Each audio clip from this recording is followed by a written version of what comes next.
I'm Mo. It is April and Rick MacDonnell is doing a New York Review Books readathon this month. I really love to participate in the readathons that Rick does. They're usually right up my alley. In November he does Novella November, which I love. He does the BookTube Spin, which is my favorite BookTube game. And this month he is doing a readathon where you read all New York Review books. So any and all that you have. I've been collecting New York Review books since last summer, and I love them because they are very cute and they all go together and they're just adorable. In 2021, I read my first New York Review book, which was A Month in the Country. I buddy read this with Summer from Cozy Reading with Quaker Cats. And since then, I've collected quite a few more. In April, I have so far read one other one. I wanted to show you the New York Review books that I have and talk about why I think you should get into collecting these books. They're becoming a little bit more popular on BookTube in the literary circles, I feel like. One of the things that I love about the New York Review books is that they all match and they are so adorable together. That is definitely a selling feature because look at how cute they would look all on your bookshelf together. These books mostly are classics, works of literature that the New York Review thinks of as classics that have become hard to find or out of print or forgotten.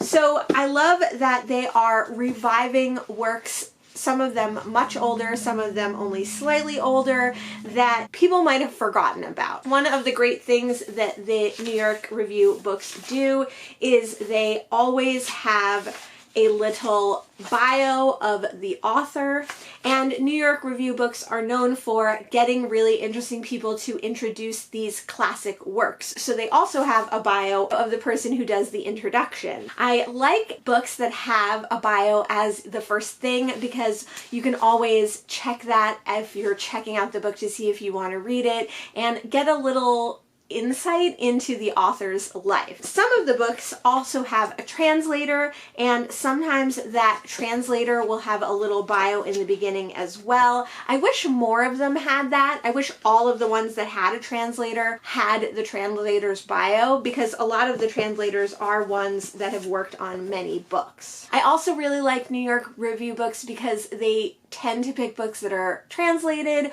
or from other countries, even if they were originally written in English. So you get a wide variety of stories, not just American classics, not just British classics, but classics from all over the world.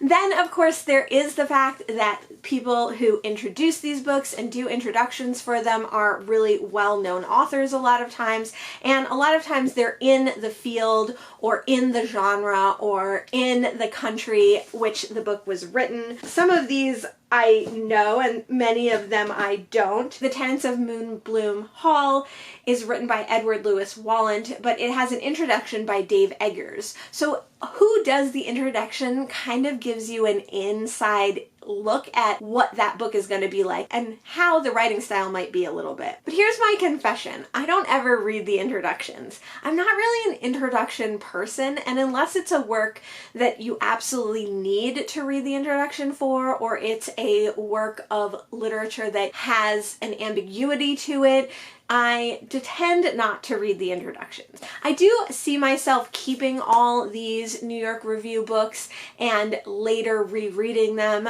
So certainly then maybe I would look at the introductions, but I think the introductions from modern writers are one of the perks to these editions of classics. The first book that I read was A Month in the Country by J.L. Carr. This was shortlisted for the Booker Prize in the 80s, I think. This is about a young man returning from World War I to England. He is an art restorer, and soon after the war he comes back and takes a month-long job at a little country church. And it's about him grappling with coming back from the war, about him thinking about the changing relationship of his and his wife's, and meeting all the characters in this small country town. town. This book was really a surprise to me. It is a historical fiction in that it was written, I think, in the 80s, but takes place between the two world wars. I loved the writing style, and it had a lot of humor to it, and I just really enjoyed reading this one. The next book that I read and just recently finished was To Each His Own by Leonardo Scorsese. This one is translated from the Italian. It takes place in a small Sicilian town where a very unexpected double murder occurs. So this is a crime novel, this is a mystery, and we follow a teacher who becomes obsessed with the crime. Well, not obsessed, but he becomes more interested in the crime than your average teacher would be. He was friends with one of the victims, but he doesn't want to necessarily get justice for the victims. He doesn't necessarily want to bring the criminal to justice. He just really wants to know what happened. This is a little bit of a cautionary tale, a little bit of a look at what happens even if you are not intending to capture the bad guy, that you might get caught up in the negative aspects of a crime. I like that these two books kind of have Mets colors. The latest book that I got, I just picked up today actually, and is what inspired this video, but it is called Season of Migration to the North by Tayeb Salih, and this is a classic Sudanese writer. It follows a young man who returns to Sudan after many years, and he meets an older man who tells him his kind of life story. The culmination of this life story is a quite shocking secret. When the older man disappears, the young man has to choose what direction to go in next. This one I think is the next one I'm going to read, and I'm super excited. It kind of also sounds like a mystery crime sort of novel. It is also translated. Oh, I forgot to say, the translator of To Each His Own is Adrian Falk, and the translator for Season of Migration to the North is Dennis Johnson Davies. Another very short book I'm looking to read is Sleepless Nights by Elizabeth Hardwick. This one is not translated, and Elizabeth Hardwick is an American author, semi-forgotten American author, and this is a mother and wife reflecting on her life, making lists, making vignettes of things that she's thinking about, I think, while she has insomnia, and this is almost like a disjointed fever dream kind of book. This is another one that I'm super excited to get to.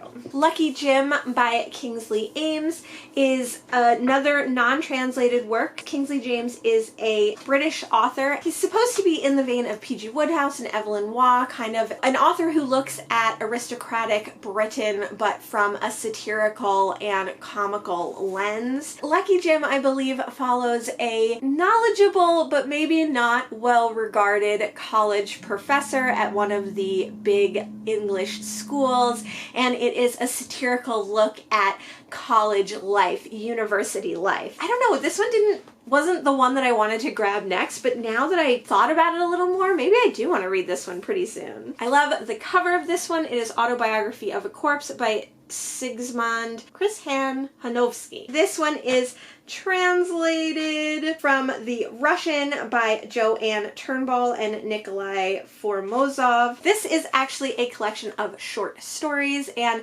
it is weird, interesting, mind-bending, psychological short stories. So I'm not really sure what to expect with this one.